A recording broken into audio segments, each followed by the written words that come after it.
അമ്മ ഞാൻ കുറച്ചാൾ കൊച്ചിയിൽ താമസിച്ചിരുന്നു, ഒരു 10 വർഷത്തോളം. അത് ലളിതാമ്മയാണ് എന്നെ കൊണ്ടുവന്നത്. ലളിതാമ്മയുടെ അമ്മ താമസിക്കുന്ന ഫ്ലാറ്റിന്റെ താഴത്തെ ഫ്ലാറ്റില് അവിടെ റൂമുണ്ട്, നീ വന്ന് താമസിക്കുന്നു പറഞ്ഞ് ഞങ്ങൾ കൊച്ചി ഷിഫ്റ്റ് ആവുന്ന നേരത്ത് അവിടെ തന്നെ എനിക്ക് ഫ്ലാറ്റ് എടുത്ത് തരുന്നതും ഒക്കെ അമ്മയായിരുന്നു. അപ്പോൾ എന്തെങ്കിലും ഒരു ആവശ്യം വന്നാലും സിദ്ധു എപ്പോഴും കാണില്ല. സിദ്ധു എന്തെങ്കിലുമൊക്കെ ഷൂട്ടിന്റെ തിരക്കൊക്കെ ആണെങ്കിൽ ഞാനായിരുന്നു അമ്മയെ കൊണ്ടുവരുന്നത്. പർച്ചേസ് ചെയ്യാൻ ഷോപ്പിങ്ങിന് പോകുന്നത് ഞങ്ങൾ ഒരുമിച്ചായിരുന്നു. ഹോസ്പിറ്റലിൽ കൊണ്ടുവരുന്നത് ഞാനായിരുന്നു. അങ്ങനെ ഭയങ്കര അറ്റാച്ച്മെന്റ് ആയി. അമ്മയ്ക്ക് വിഷമം വന്നാൽ അമ്മ എന്തെങ്കിലുമൊക്കെ ടെൻഷനോ വിഷമോ വന്നു കഴിഞ്ഞാൽ അമ്മയ്ക്ക് ഒറ്റ പ്രശ്നമേ ഉള്ളൂ, നമ്മുടെ ആകെയുള്ള നെഗറ്റിവിറ്റി അതാണ്. അപ്പം തന്നെ പോയിട്ട് കുറെ സാരി മേടിച്ച് ഷോപ്പ് ചെയ്ത് കാശ് കളയും. അതാണ് അമ്മയുടെ ഏറ്റവും വലിയ പ്രശ്നം. അപ്പൊ ലാസ്റ്റ് ഒക്കെ ആയപ്പോഴത്തേക്കും കുറച്ച് ബുദ്ധിമുട്ടും കാര്യങ്ങളൊക്കെ വന്നപ്പോഴേക്കും അമ്മയ്ക്കും ഈ പറഞ്ഞ പോലെ തട്ടിമുട്ടിയിൽ നിന്ന് വിട്ടു നിൽക്കാനായിട്ടൊരു വിഷമമായി. കാരണം ഓർമ്മയ്ക്ക് കുറച്ച് ഈ ഡയലോഗൊക്കെ കാണാതെ പറയുന്നതാണല്ലോ, അതൊക്കെ വന്നപ്പോഴത്തേക്കും കുറച്ച് അമ്മ ഒന്ന് റെസ്റ്റ് എടുക്കട്ടെ എന്ന് വിചാരിച്ചിട്ട് തന്നെ തട്ടിമുട്ടിയിൽ നിന്ന് മാറ്റിയപ്പോഴത്തേക്കും പാവം എന്നെ വിളിച്ച് ചോദിക്കുമായിരുന്നു, എന്താടി എന്നെ വിളിക്കാത്തെ? ഭയങ്കര വിഷമം. എന്താടി നീ പറ, എന്താടി എന്നെ വിളിക്കാത്തെ എന്നൊക്കെ പറയായിരുന്നു. എന്നിട്ട് ലാസ്റ്റ് സമയത്ത് അമ്മ തമിഴ്നാട്ടിലൊരു തമിഴ് സിനിമ ചെയ്തുകൊണ്ടിരിക്കുകയായിരുന്നു. ആ സമയത്ത് തന്നെ എന്താണെന്നറിയില്ല, ആ സമയത്ത് തട്ടിമുട്ടിന്ന് ചെയ്യാത്തോണ്ട് വിശേഷമൊക്കെ വിളിച്ച് ചോദിക്കുമായിരുന്നു. ആ സമയത്ത് എന്താണെന്നറിയില്ല, എന്നെ ഡെയിലി വിളിക്കുമായിരുന്നു. ഡെയിലി രാവിലെ വൈകുന്നേരം അല്ലെങ്കിൽ രാവിലെ ഉച്ചയ്ക്ക് വൈകുന്നേരം ഒരു നേരമെങ്കിലും എന്നെ വിളിക്കും. ഗുളിക കഴിക്കുന്ന പോലെ വിളിക്കും. വിളിച്ചിട്ട് വിശേഷങ്ങളൊക്കെ പറയും. സാധാരണ ഞാൻ അങ്ങോട്ട് വിളിച്ചില്ലെങ്കിലായിരുന്നു അമ്മ എൻ്റെ അടുത്ത് പരാതി പറഞ്ഞിരുന്നത്. നിനക്കല്ലെങ്കിലും വേണ്ടല്ലോ, വയസ്സായ നമ്മളെയൊന്നും വേണ്ടല്ലോ, തള്ളമാരെയൊന്നും വേണ്ടല്ലോ എന്നൊക്കെ പറയുമായിരുന്നു. അമ്മ ഹോസ്പിറ്റലിൽ കുറച്ച് സീരിയസ് ആയിട്ടായി, ആരും കേറ്റില്ല, അങ്ങനെ ഒരു അവസ്ഥ. ഞാൻ വിളിച്ചു ചോദിച്ചു, ശ്രീകുട്ടിയെ വിളിച്ചു ചോദിച്ചു, പറഞ്ഞില്ല ചേച്ചി ആരും കേറ്റുന്നില്ല, ഞങ്ങളെപ്പോലും കേറ്റുന്നില്ല. അപ്പൊ എനിക്കൊന്ന് കാണാൻ പോലും എനിക്ക് അമ്മയെ പറ്റിയില്ല. അതെനിക്ക് ഭയങ്കര വിഷമമായി. അത് കഴിഞ്ഞ് ഹോസ്പിറ്റലിൽ നിന്ന് വീട്ടിൽ വന്ന് കുറച്ച് നാൾ കിടന്നല്ലോ, അന്ന് ഞാൻ പോയി കണ്ടു. പക്ഷെ ആ കണ്ടത് നമ്മുടെ അമ്മയല്ലായിരുന്നു. ശരിക്കും നമുക്ക് ആ ഒരു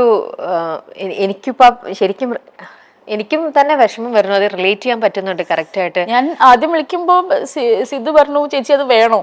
കാരണം അമ്മയുടെ ഒരു നല്ല മുഖം നമ്മുടെ മനസ്സിലുണ്ട്. അപ്പൊ ചേച്ചി അത് വേണോ? അപ്പൊ ഞാൻ പറഞ്ഞു, ഇല്ല സിദ്ധു എനിക്കൊന്ന് കാണണം എന്ന് പറഞ്ഞു. സിദ്ധു ഫോൺ വെച്ചു. കാണണം, വേണ്ട ചേച്ചി കാണണ്ടെന്ന് പറഞ്ഞു. ശരി സിദ്ധു എന്നാ വേണ്ട. കാരണം നമ്മൾ അവന്റെ സിറ്റുവേഷൻ മനസ്സിലാക്കണം. അവൻ എന്തിലൂടെ കടന്നു പോകുന്നു, സിദ്ധു എന്തിലൂടെ കടന്നു പോകുന്നു എന്നുള്ള മനസ്സിലാക്കണം. പലരും വന്ന് സിദ്ധുവിനെ ഒരുപാട് പറഞ്ഞു, ആരും കാണിക്കുന്നില്ല അങ്ങനെ എങ്ങനെയെന്നൊക്കെ. പക്ഷെ ഒരു മക്കളെന്നുള്ള രീതിയിൽ നമ്മൾ ചിന്തിക്കുമ്പോൾ നമ്മുടെ അമ്മ എങ്ങനെയാണെങ്കിൽ അങ്ങനെ ആയിരിക്കും നമ്മൾ പെരുമാറുക. മാത്രമല്ല വയ്യാതെ നടക്കുന്ന ഒരു സ്ത്രീയല്ലേ. അത് കഴിഞ്ഞ് ഉച്ച കഴിഞ്ഞപ്പോൾ സിദ്ധു എന്നെ തിരിച്ചു വിളിച്ചിട്ട് പറഞ്ഞു, ചേച്ചി ഐ എം സോറി, ഞാൻ ചേച്ചി അമ്മയും തമ്മിലുള്ള റിലേഷൻ മറന്നുപോയി. ഐ എം സോറി, ചേച്ചി വാ, നിങ്ങൾ തമ്മിലുള്ള റിലേഷൻ ഞാൻ മറന്നുപോയി, ചേച്ചി വാ കാണാം. ഞാൻ പോയിട്ട് വിളിച്ചിട്ട് അറിയുന്നില്ല. ഞാൻ അമ്മയെന്ന് വിളിച്ചു, അമ്മ ഞാൻ വന്നെന്ന് പറഞ്ഞു. അന്ന് ഞാൻ മനസ്സിൽ വിചാരിച്ചത് എന്താണെന്ന് അറിയോ, കാരണം അവസാന കാലഘട്ടമായപ്പോൾ എന്നെ ഒരുപാട് ചീത്ത പറയുമായിരുന്നു. പെട്ടെന്ന് ദേഷ്യം വന്നിട്ട് വേറെ ആരെയും വിളിക്കില്ല, അടുപ്പുള്ളവരെ മാത്രമേ ചീത്ത പറയുള്ളൂ. നമ്മളും അങ്ങനെയാണല്ലോ. തീർച്ചയായിട്ടും. അപ്പൊ എൻ്റെ അടുത്ത് ഞാൻ മനസ്സിലിങ്ങനെ വിളിച്ചിട്ട് ഞാൻ മനസ്സിൽ പ്രാർത്ഥിച്ചതാണ്, ദൈവമേ 2 ചീത്ത പറയാനെങ്കിലും അമ്മ ഒന്ന് വാ തുറന്നിരുന്നെങ്കിൽ എന്ന് വിചാരിച്ചു. നമ്മളെ ഓരോ തിരക്കിൽ പെടുമ്പോൾ നമ്മൾ ഒരിക്കലും വിചാരിക്കില്ലല്ലേ, ഇങ്ങനെ ഒരു സൈഡിൽ നിന്ന് ഒരാൾ എന്നെ ഡെയിലി വിളിച്ചോണ്ടിരുന്ന ഒരാള് നമ്മളെ 2 ദിവസം നമ്മുടെ ജീവിതം ഫുൾ പിന്നെ നമ്മൾ കുറ്റബോധത്തില് എനിക്ക് ഞാൻ വിളിക്കേണ്ടിയിരുന്നു അങ്ങനെ തോന്നും. കാരണം ആ സമയത്ത് അമ്മ ആക്ച്വലി കുറച്ച് ആരോഗ്യത്തിലാണ് സംസാരിച്ചത്, കുഴപ്പമൊന്നുമില്ല, ഒരിക്കലും വിചാരിക്കുന്നില്ല. പക്ഷെ അന്ന് കോവിഡ് സമയം ആയതുകൊണ്ട് അവിടുന്ന് ഇങ്ങോട്ട് വരാൻ പറ്റത്തില്ല. അപ്പൊ കുറെ ദിവസം അമ്മ വെറുതെ ഇരുന്നു, 3-4 ദിവസം വെറുതെ ഇരുന്നപ്പോ അവര് വിട്ടില്ല ഇങ്ങോട്ട്. എന്തോ നമ്മൾ സ്റ്റേറ്റ് മാറി പോകുന്നതിന് തന്നെ നമുക്ക് എന്തോ അനുവാദമൊക്കെ എടുക്കേണ്ടിയിരുന്നു ആ സമയത്ത്. അതുകൊണ്ട് അവിടെ അങ്ങ് പെട്ടുപോയി. എന്നിട്ട് എന്നെ വിളിച്ചു പറഞ്ഞെടി എനിക്ക് വരാൻ പറ്റുന്നില്ലടി, ഇവര് വിടാന്നൊക്കെ പറയുന്നുണ്ട്, പക്ഷെ പറ്റുന്നില്ലടി, എനിക്ക് അങ്ങ് വന്നാ മതി എന്നൊക്കെ പറഞ്ഞു എന്നെ വിളിച്ചിട്ട്. അപ്പൊ ഡെയിലി വിളിക്കുമായിരുന്നു എന്നെ. അത് ആരും വിശ്വസിക്കില്ല. ആ സമയത്ത് അമ്മയുടെ കോൾ ലിസ്റ്റ് എടുത്ത് നോക്കിയാൽ കാണാൻ എന്നെ ഡെയിലി വിളിക്കും. നമുക്കറിയാം, കാരണം ചേച്ചിയും ലളിതാമ്മയും തമ്മിൽ നിങ്ങളുടെ ആ തട്ടിമുട്ടിയിൽ നിങ്ങളുടെ ആ ഒരു ബോണ്ടിങ് നമുക്ക് എല്ലാവർക്കും മനസ്സിലാക്കാവുന്നതേ ഉള്ളൂ. ശരിക്കും എത്രത്തോളം സ്വന്തം മോളെ പോലെ ആ ഒരു ഫ്രീഡം ഇപ്പൊ ചേച്ചി പറയുമ്പോൾ തന്നെ അത് ശരിക്കും അത് ഫീൽ ചെയ്യണു. ഇതെന്ന് നമുക്കിനിയിപ്പോ ഒന്നും ചെയ്യാൻ പറ്റില്ല. നമ്മൾക്കിപ്പം എന്താ പറയാ, അമ്മ സ്വന്തം അമ്മമാര് ചെയ്യുന്ന പോലെ തന്നെ മക്കളെ കൊണ്ട് ഓരോന്ന് ചെയ്യിക്കുന്ന പോലെ തന്നെ KSF-ല് ചിട്ടി ചേർപ്പിച്ചത് ലളിതാമ്മയാണ്. Health insurance എടുപ്പിച്ചത് ലളിതാമ്മയാണ്. എനിക്കൊന്നും ഉണ്ടായിരുന്നില്ല. പിന്നെ ഈ കലാകാരന്മാർക്കുള്ള ക്ഷേമനിധി, അങ്ങനെ കുറെ സാധനങ്ങൾ പറഞ്ഞു. നീ ഇതെല്ലാം ഇപ്പൊ എടുത്ത് വെക്കണം, നിനക്കിപ്പോ ആവശ്യം കാണില്ല, പക്ഷെ നീ ഇതെല്ലാം എടുത്ത് വെക്കണം, നിനക്ക് ഭാവിയിൽ ആവശ്യം വരും എന്ന് പറഞ്ഞിട്ട് എന്നെ കൊണ്ട് നിർബന്ധിച്ചെടുപ്പിച്ചത് അമ്മയാണ്. ഒരു വീട് വാങ്ങിച്ച് എല്ലാം നമ്മളെ കൊണ്ട്, കാരണം ഒരുപാട് എക്സ്പീരിയൻസ് ഉള്ളൊരു ആളാണ്. KPSC ലളിതയെക്കുറിച്ച് എന്നും കണ്ണു നിറയാതെ മഞ്ജു പിള്ളയ്ക്ക് പറയാൻ പറ്റില്ല. പരമ്പരയ്ക്ക് ശേഷം തങ്ങൾ രണ്ടുപേരും വളരെയധികം അടുത്തു എന്നാണ് മഞ്ജു പിള്ള പറയുന്നത്. അമ്മ എന്നെ വളരെയധികം സ്വാധീനിച്ചിട്ടുണ്ട്. KSF-ൽ ചിട്ടിയെടുക്കുന്നതും ഇൻഷുറൻസ് എടുക്കുന്നതും വീട് വാങ്ങുന്നതും എല്ലാം അമ്മ പറഞ്ഞിട്ടാണ്. തട്ടിയും മുട്ടിയും പരമ്പരയിൽ അഭിനയിച്ചു കൊണ്ടിരിക്കവേ ശാരീരിക അവശതകൾ കാരണം അമ്മയെ കുറച്ചുനാൾ ഒഴിവാക്കി നിർത്തിയിരുന്നു. അമ്മയ്ക്ക് വയ്യായിരുന്നു. ആ സമയത്ത് അമ്മ എന്നെ ഫോൺ ചെയ്ത് ചോദിച്ച ചോദ്യമുണ്ട്, എന്താടി അവരെന്നെ വിളിക്കാത്തതെന്ന് ചോദിച്ച്. അത് പറയാനാകുന്നില്ല, അത്രയ്ക്ക് വിഷമമുണ്ടെന്നാണ് മഞ്ജു പിള്ള പറയുന്നത്. ഇതേക്കുറിച്ച് KPSC ലളിതയുടെ മകൻ സിദ്ധാർത്ഥ് ഭരതനും സംസാരിച്ചു.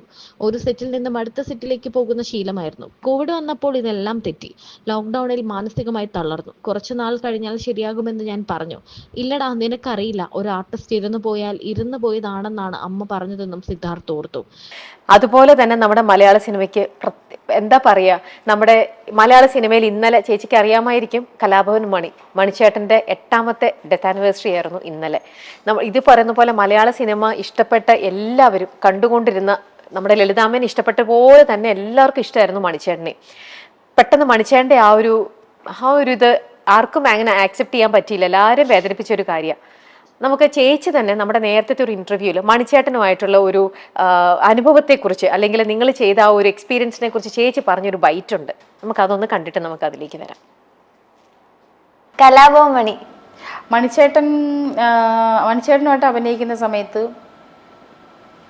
എന്താ ഭയങ്കര തമാശയും ബഹളവും കാര്യങ്ങളും, ഭക്ഷണവും എല്ലായിടത്തുനിന്നും ഭക്ഷണം വാങ്ങിക്കും, അങ്ങനെയൊക്കെ. നിങ്ങളുടെ ആ ഒരു സീൻ മറ്റേ പാറയിൽ ചേച്ചി അലക്കിക്കൊണ്ടിരിക്കുമ്പോ പാറയുടെ കളറും നിന്റെ കളറും ഒരുപോലെയാന്ന് പറയില്ലേ മറ്റേ സിനിമയില്, ആ ഒരു ഡയലോഗ് ഭയങ്കര രസമായിരുന്നു. അതിന് വലിയ കുറച്ച് കഴിഞ്ഞപ്പോ ഞാൻ സിനിമയൊക്കെ അഭിനയം നിർത്തിയല്ലോ, അപ്പൊ പിന്നെ കോണ്ടാക്ട്സ് ഒന്നും ഇല്ലാതെ പോയി. ചേച്ചിക്ക് അന്നത്തെ ആ ഒരു ന്യൂസ് എങ്ങനെയായിരുന്നു? ചേച്ചി എത്രത്തോളം? അല്ല, അതെല്ലാം നമുക്ക് നമ്മുടെ പ്രിയപ്പെട്ട, എനിക്ക് എൻ്റെ അടുപ്പുള്ള ആൾക്കാരാണ് പോയത് എല്ലാവരും. കൽപ്പന ചേച്ചി, എത്ര പേരാ, സുബി, ഇവരൊക്കെ എനിക്ക് അടുപ്പുള്ളവരാ. ഇതൊക്കെ പ്രതീക്ഷിക്കാതെ പോയവരാ. എനിക്ക് പറ്റുന്നുണ്ടായിരുന്നില്ല കൽപ്പന ചേച്ചിയുടെ. മണിച്ചേട്ടൻ്റെ അതുപോലെ തന്നെ നമ്മൾ ഒരു ഞെട്ടലായിരുന്നു ശരിക്കും.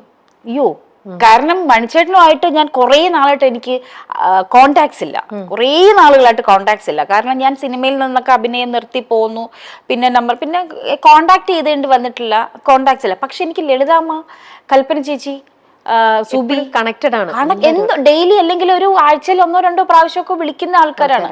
അപ്പൊ ഏറ്റവും കൂടുതൽ എനിക്ക് വിഷമം തോന്നി എപ്പോഴും മണിച്ചേട്ടൻ പോയപ്പോ ഞങ്ങൾക്കൊരു ഞെട്ടലായിരുന്നു. അയ്യോ പോയോ എന്നുള്ള. പക്ഷെ ബാക്കിയുള്ള മരണങ്ങളൊന്നും നമുക്ക് അക്സെപ്റ്റ് ചെയ്യാൻ പറ്റാത്തതായിരുന്നു.